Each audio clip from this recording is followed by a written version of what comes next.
एक वोट भी कटता है तो वो अपराध है। एक वोट की कीमत होती है।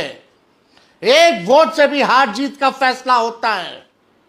तब तो उनका पेंशन भी बंद हो जाएगा, उनका राशन भी बंद हो जाएगा। लोकतंत्र की जननी है बिहार और लोकतंत्र को यहीं से समाप्त करना चाहते हैं अमित शाह और नरेंद्र मोदी और नीतीश कुमार। ये हरगिज नहीं चलेगा। पूरे में फोटो भी लगेगा, व्हाइट बैकग्राउंड में वो भी रखिए, फोटो कॉपी भी रखिए, हार्ड कॉपी भी रखिए।